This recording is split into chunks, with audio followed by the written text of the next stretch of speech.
What is up, guys? Welcome back to the channel. We are working on the S13 again today, and today we are doing the downpipe.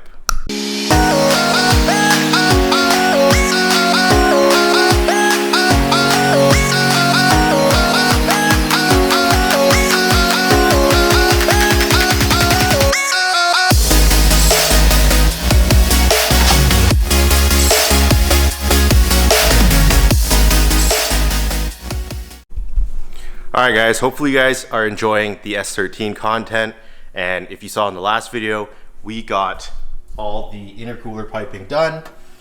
So we are moving on in today's video.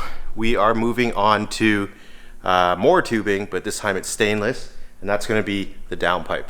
So you can see here, we've got a normal generic bolt-in Megan downpipe down there, but it's not connected to the turbo at the top. So we need to take all this material and connect the two. And I'm not sure what I'm going to use because I may not need these flexes, but I got them just in case. Better to have it and not need it than to need it and not have it. So yeah, basically I am trying to finish this car and drive it this season. I don't know if I'm going to do it or not. Hopefully I will. There's still quite a bit to do on this car, but yeah, let's not delay it any further and just jump right into the downpipe.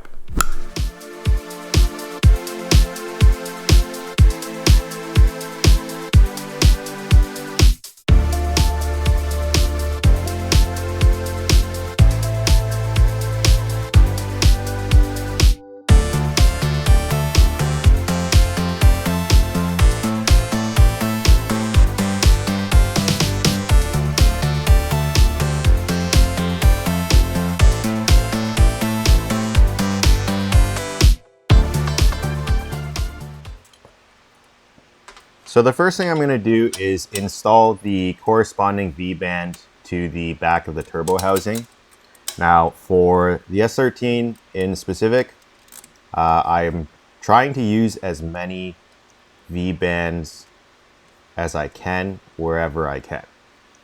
Meaning the turbo, the downpipe, even further down where the downpipe is going to join to the rest of the exhaust, I want to use a V-band just because they're more simple, they're faster, there's no gasket to deal with, and they're very serviceable.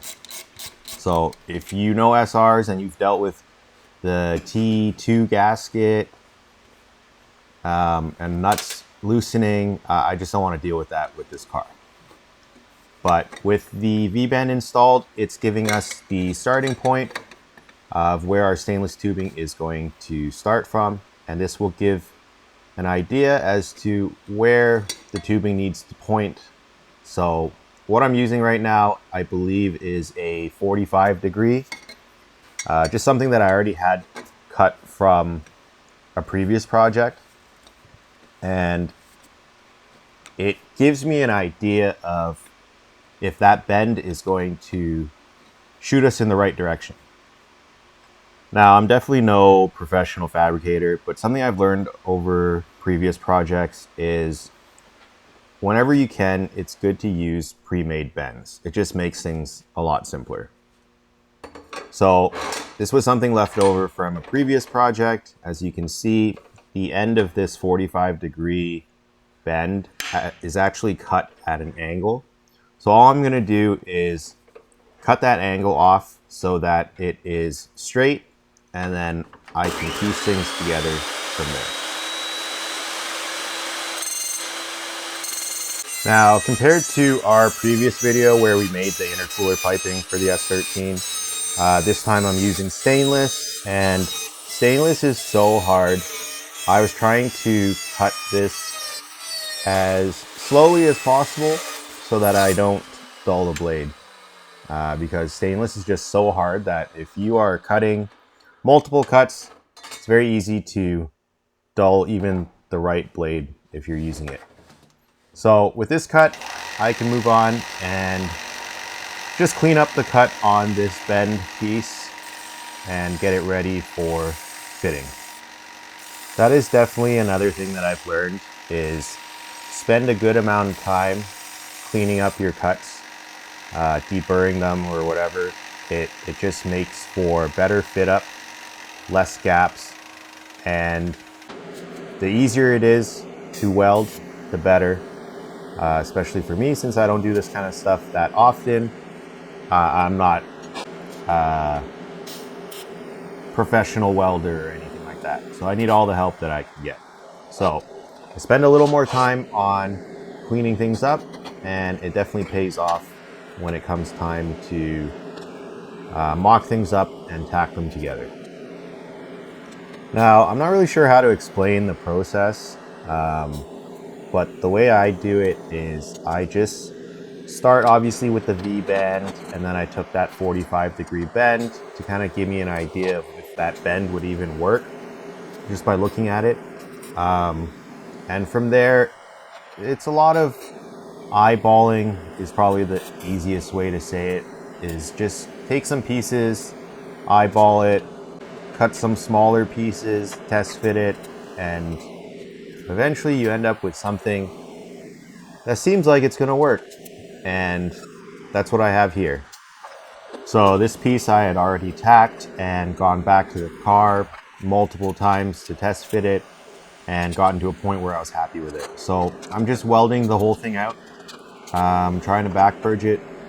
Usually I don't, but I wanted to give it a try this time. Just using tin foil to plug one end. It's probably not the best way, but again, I don't do this kind of stuff that often, so I don't have a fancy purge plug set or anything like that. Something else that I've learned as well is when it comes to TIG welding, so I learned MIG welding first, and then I bought a TIG welder and just kind of tried some stuff on my own. One thing with TIG welding is you definitely need to be comfortable. That will make or break essentially your welding, or at least I find.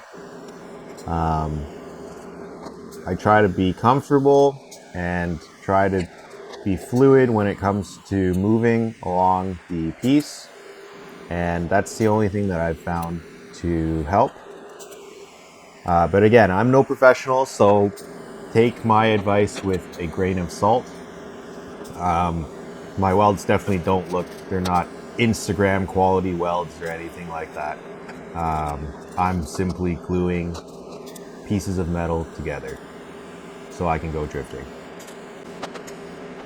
So just getting the rest of this piece welded up, and then I can test fit it again back on the car. All right, so I didn't show too much of the process, probably just saw a little bit of cutting and a little bit of welding, but we basically have a downpipe almost. We've got it pointed out where I want. It's pretty close to the transmission and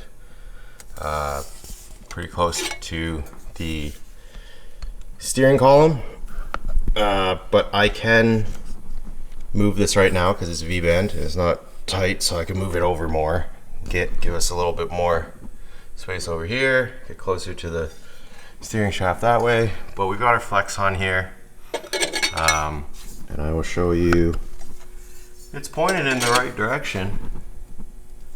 Right, we've got this kind of in line with the frame rail, and I'm gonna go all the way to the test pipe. But yeah, I think that's pretty good. I'm not sure what I'm gonna do about the wastegate yet, which is there. Yeah, the plan originally was to recirculate it, so I had it pointed this way originally, to try and maybe come around the steering shaft and then into the downpipe this way. That's probably going to be pretty complicated. I'm not sure if I can just dump directly into the downpipe, like going this way, like just straight into it, or if it needs to curve down. But I gotta turn that back how I had it. But yeah, so we've got a pretty good amount of the downpipe done.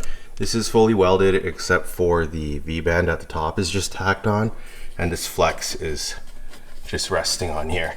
But I think that's a good point to stop. It is pretty late at night. It's already midnight, but yeah, maybe I'll bring the car down and show you guys it from the top. All right, so just to show you from the top, this is basically what we have going on. It's going down in between the AC line and the block, which it is pretty close to the AC line, but I am going to try to bend that AC line out a little bit more. And at the same time, this downpipe is gonna get heat wrapped. So I'm not too worried about it, but yeah, like I said, that's gonna be it for tonight. I will pick this back up tomorrow.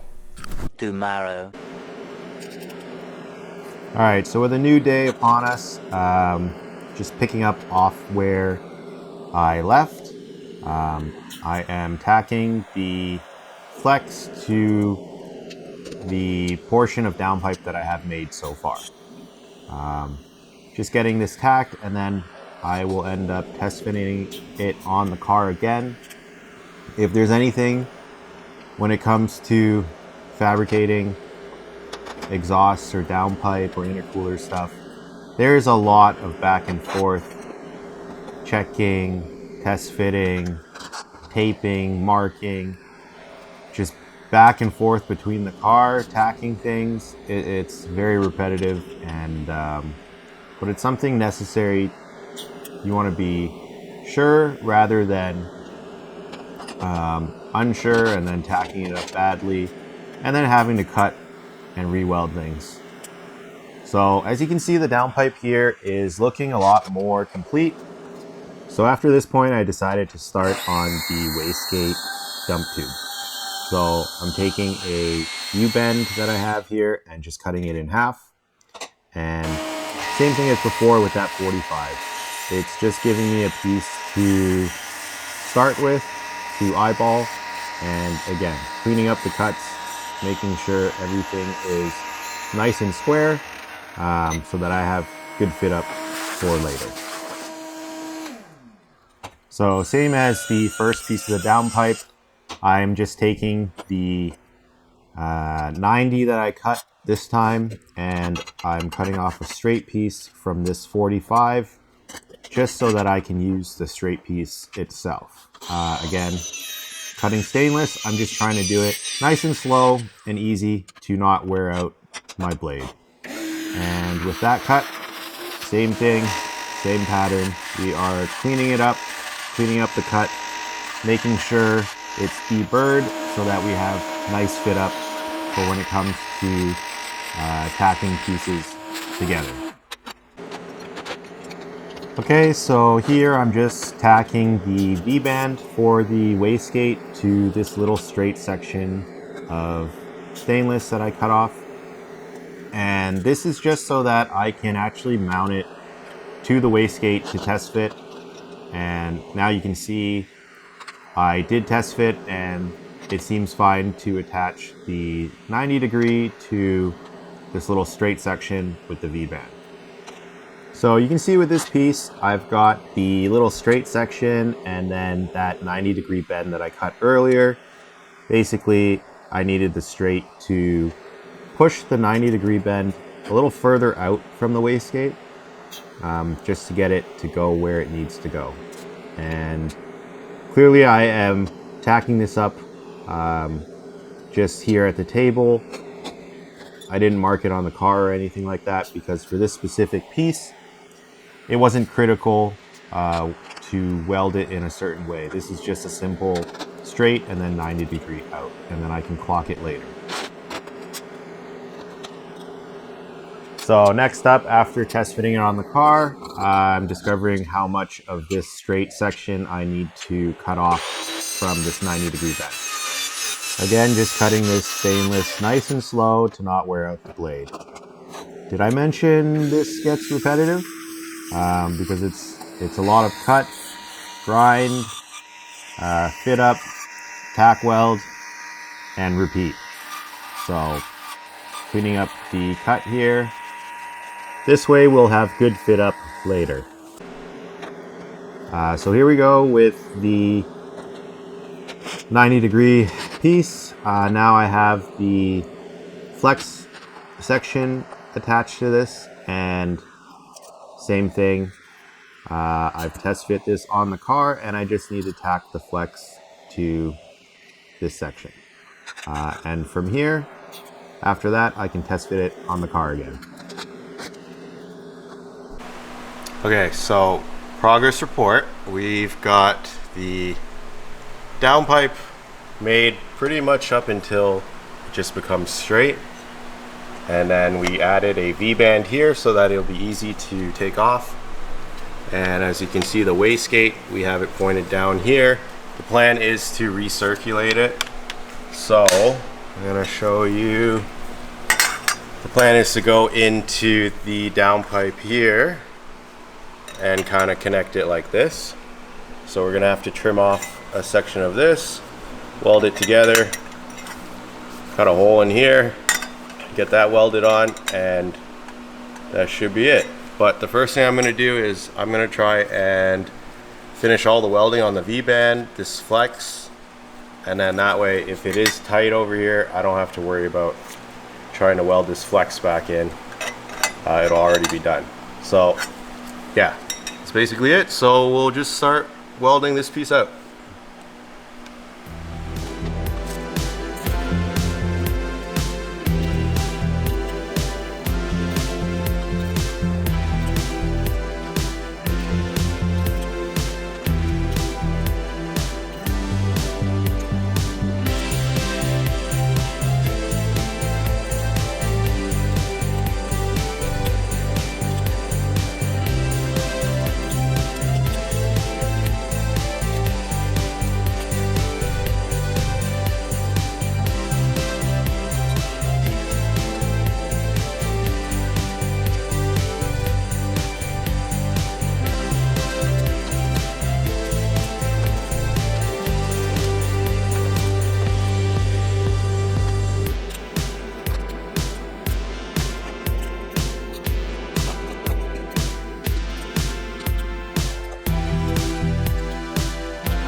"2,000 years later." All right, so pretty much have the entire downpipe done. I ended up adding a V-band to this test pipe. That way I can still install any type of aftermarket like catback exhaust. Yeah, so V-band at the test pipe, and then it's still a regular 2-bolt flange at the back.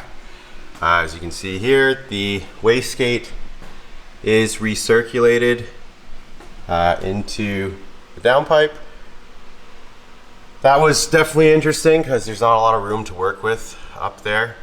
And yeah, so we do have flexes on both the dump pipe and the downpipe here. And then I added a V-band flange right there just so that it makes removal a little bit easier. So we're pretty much done. We just have to add the transmission mount for the downpipe here. And the way I was planning to do that was a little bit different than OEM, or OEM or aftermarket. So normally it's just like a metal hard bracket, but I'm going to try using this J-hook and bushing and probably mount it or weld it to this piece right here. So let's do that. Okay, so what I have here is exhaust J-hook and the mount or bushing, and I couldn't figure out how to get this in. Nobody makes videos on YouTube on how to put this in. If you work with exhaust, you're probably like, oh, well, you're an idiot, it's pretty straightforward. Or if you're a fabricator, then you probably know. But I am not, so I'm just gonna show you guys how I get it to go in. And I use carb cleaner or brake cleaner, and I just spray it inside so that it's wet. And that will lubricate and allow you to slide this in like that. And then once it dries, good luck trying to get this out, because yeah, but that's it. So now we can bend this and weld it onto the downpipe and then get this mounted to the trans bracket. A few moments later. All right, so we welded the J-hook onto our downpipe. That is mounted here to the transmission mount, and that's pretty much it for this downpipe. So you can see here again, we've got our flex and then our flex for our dump. Our wastegate is recirculated into this downpipe. I don't mind open dump. The FC is open dump, but I find for a street car, it is a bit loud, or it's kind of bait if you are on throttle and the wastegate's open. It's really loud and it's not discreet at all. So you can't even drive spiritedly without attracting too much attention. But pretty happy with how this turned out. Let me know what you guys think of the downpipe. The next thing I'm going to do is heat wrap this, but I am happy that I was able to adapt, I guess, to the test pipe so that I can still run any type of exhaust, aftermarket exhaust, in the future if I decide to change from this HQS high power. Pretty happy with how we got the exhaust to line up at the back. And that is the beauty of the V-band here, is that we can just clock it any which way and then tighten the clamp, opposed to having a 2-bolt flange over here and having it to be perfect. But yeah, it's pretty solid, and I'm gonna lower the car and show you guys the downpipe from the top. All right, so here's the car lowered down, and you can see our downpipe connecting to the turbo and then going down to the bottom. It is pretty tight. I want to try and bend that AC line out further, but like I said, I am going to heat wrap this downpipe, so not too worried about it. I think the stuff that I got to heat wrap it is going to make a pretty big difference in terms of temperature. So I think that clearance should be fine as well. And yeah, that is going to be it for this video. Downpipe is done. You saw in the last video our intercooler piping got finished too, and now our engine bay is looking more complete. So yeah, hopefully you guys enjoyed this video. That is a huge thing to cross off the list. This car is almost done. It's all little things now, but we'll see what happens. Still a lot to do, but it's a lot of little things like fluids and stuff like that, break in, tune. So we are cutting it very close. And yeah, stay tuned for the next video, because I am going to be heat wrapping this downpipe that I just made, and that should be a pretty interesting video as well, because I don't think too many people post stuff about it, or I haven't seen it. But yeah, maybe I'll show you guys a little sneak peek of the heat shield stuff. It is here, so stainless heat shield, and then ceramic insulation. So you can imagine what's going to happen with that. And from what I've seen, it's pretty good in terms of lowering temperatures. But that's going to be it for this video. Again, hope you guys enjoyed it. If you're not subscribed, make sure you click subscribe and make sure you hit the like button and share this video with your friends if you enjoyed it. And yeah, as always, thanks for watching. I will see you guys in the next video.